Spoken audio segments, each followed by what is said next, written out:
ఇది ఇందాక మీకు పచ్చడి చూపించాను. అలాగే ఇప్పుడు మీకు ఒక స్నాక్ ఐటమ్ చూపిస్తాను. ఇది కూడా చాలా తేలిగ్గా చాలా రుచిగా బాగుంటుంది. మనం అటుకులు బంగాళదుంపలు, కొంచెం బియ్యపిండి, కొంచెం మైదా పిండి, ఉప్పు, కారం ఇంత మటుకు తీసుకుంటే మనకి జీలకర్ర ఈ 4 తీసుకుంటే మనకి ఈ స్నాక్ ఐటమ్ తయారైపోతుంది అనమాట. పిల్లలు పెద్దలు అందరూ కూడా చక్కగా సాస్ లో గానీ చట్నీతో గానీ దేనితో అయినా తినచ్చు. ప్లస్ దాంతో ఏంటంటే 2-3 రోజులు నిల్వ ఉండటం కూడా 4 రోజులు పాడవకుండా మనం కావాలంటే బాక్స్ లో పెట్టుకుంటే నిల్వ ఉంటుంది కూడా. ఇది మనం ఇప్పుడు ఈ కప్పుతో ఈ గిన్నెతో ఒక గిన్నెడు అటుకులు తీసుకున్నాను. శుభ్రంగా 2 సార్లు కడిగేసి వాటిని పక్కన పెట్టాను. ఇదిగోండి అటుకులు మెత్తగా అయిపోయాయి. ఇది ఉడకబెట్టుకొని గ్రేట్ చేసుకున్నటువంటి బంగాళదుంప ముద్ద అనమాట. ఇది బియ్యపిండి, ఇది శనగపిండి, ఉప్పు, కారం ఇంత మట్టుకునే.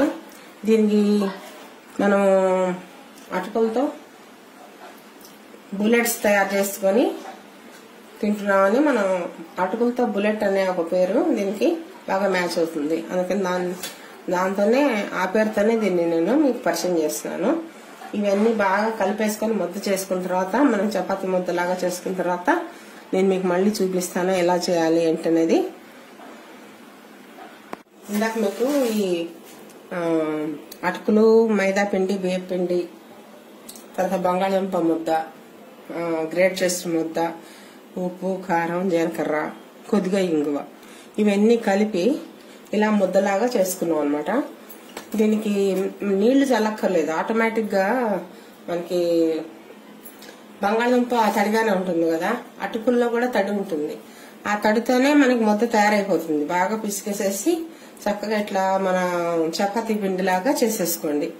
ఒకవేళ ఏదైనా వాటర్ కనుక మనకి తగ్గినట్టుగా ఉండి కలపడానికి కొంచెం డిఫికల్టీగా అనిపిస్తే అప్పుడు కొద్దిగా నీళ్లు చల్లుకుంటూ మరి పల్చగా చేసుకునేలాగా కాకుండా చూసారు కదా చపాతీ ముద్ద ఎలా వచ్చిందో. అచ్చంగా చపాతీ ముద్ద పాళంలో చేసుకుంటే అయిపోయింది మనకు సరిపోతుంది. అంతకు మించి ఎక్కువగా మీరు జారుగా మడుగు చేసుకోండి. అంత పలచగా అయిపోయి కలిసిపోయి చాలా నూనె పేల్చడం, అవి సరిగ్గా రాకపోవడం ఇలా ఉంటుంది అనమాట. మామూలుగా మనం ఇప్పుడు అటుకులతో కనుక చేస్తున్నాం కనుక హిందీలో అటుకుల్ని పోహ అంటాం కదా, ఇవి పోహ ఫింగర్స్ అని చెప్పేసి దీనికి ఒక పేరు పెట్టుకోవచ్చు మనము. అటుకులు, బంగాళదుంప, మైదా పిండి, బియ్య పిండి ఇవి మాత్రమే వస్తువులు. ఇంతకుమించి పెద్దగా కారం, ఉప్పు తప్ప వేరే వస్తువులు ఏం లేవు. ఇదిగో నూనె కాగింది, కళాయిలో నూనె పెట్టాను, నూనె కాగింది. ఇవి 1 by 1 వేసి వేయించుకోవడం. ఇవి అందులో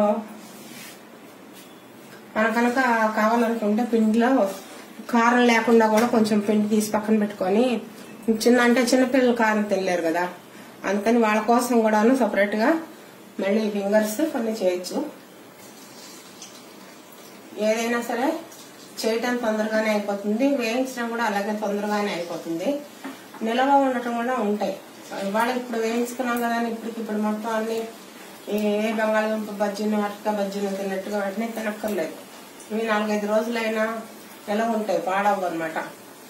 అందుకని చేసి మధ్యాహ్నం పిల్లలు స్కూల్కి వెళ్ళే ఇంట్లో ఖాళీగా ఉన్నప్పుడు చేసి ఇటుక డబ్బాలో పెట్టేసుకొని పిల్లలు రాగానే కొంచెం ప్లేట్లో సాస్ వేసి ఇది ఇచ్చామనుకోండి, వాళ్ళు బ్రహ్మానందంగా తింటారు.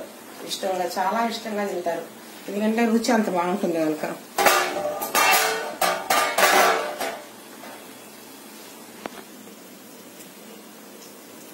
ఇదిగోండి ఈ పిండిని ఇలా చేసుకోవడం అనమాట.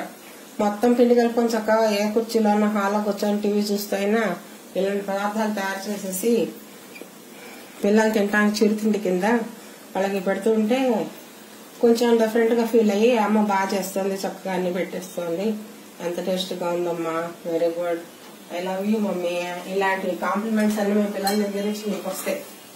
తెలిసిందా? ఇదిగోండి వేసాక నూనెలో వేసిన తర్వాత కింద నూనెకి బాండికి అతుక్కోకుండా 2 నిమిషాల కల్లా తిరగతిప్పుడు మొదలెట్టండి. కొంచెం బాగా వేగిన తర్వాత మనం తీసుకున్నాం దీన్ని. ఈ లోపల ఖాళీగా లేకుండా మనం వీటిని తయారు చేద్దాం అనమాట. ఇదిగోండి కలిపిన పిండితో తయారు చేసుకున్నాం అంటే ఇది snack item. Poha potato chips అంతే. ఇందులో అటుకులు ఉన్నాయి, బియ్యం పిండి, మైదా పిండి, ప్లస్ ముఖ్యంగా బంగాళదుంప ఒకటి ఉంటుంది. అందుకని మనం పొటాటోని కూడా చెప్పుకోవాలి. కొంచెం కారం, ఉప్పు వేసి చేసుకోవడం. పోహా పొటాటో ఫింగర్స్ అని చెప్పుకోవచ్చు. ఇవి సాస్ లో నంచుకొని తినచ్చు. విడిగా కావాలంటే కొంచెం ఉప్పు కారం ఎక్కువగా వేసేసుకొని విడిగా కూడా తినచ్చు. ఎలా చేసినా కూడా మామూలు బజ్జీల కంటే కూడా కొంచెం ఇవి ఇంకా టేస్ట్ గా ఉంటాయి. ఇందులో అటుకులు కూడా ఉంటాయి కనుక మీరు కూడా ఈ ఐటమ్ చేసుకొని ట్రై చేసి చూడండి. ఇంకొంచెం ముదురు వైపు కనుక రానిస్తే 1-2 రోజులు నిలవన్నా కూడా పడవకుండా ఉంటాయి కనుక మీకు కావాలంటే అలా కూడా చేసుకోవచ్చు. ఇది జస్ట్ టిఫిన్ గా మనం తినేసేయాలని అనుకుంటే ఈ వైపులో ఉన్నప్పుడు తీస్తే సరిపోతుంది కనుక ఇలాగే చేసుకోండి. మీరు ఉంటున్నారు. నమస్తే.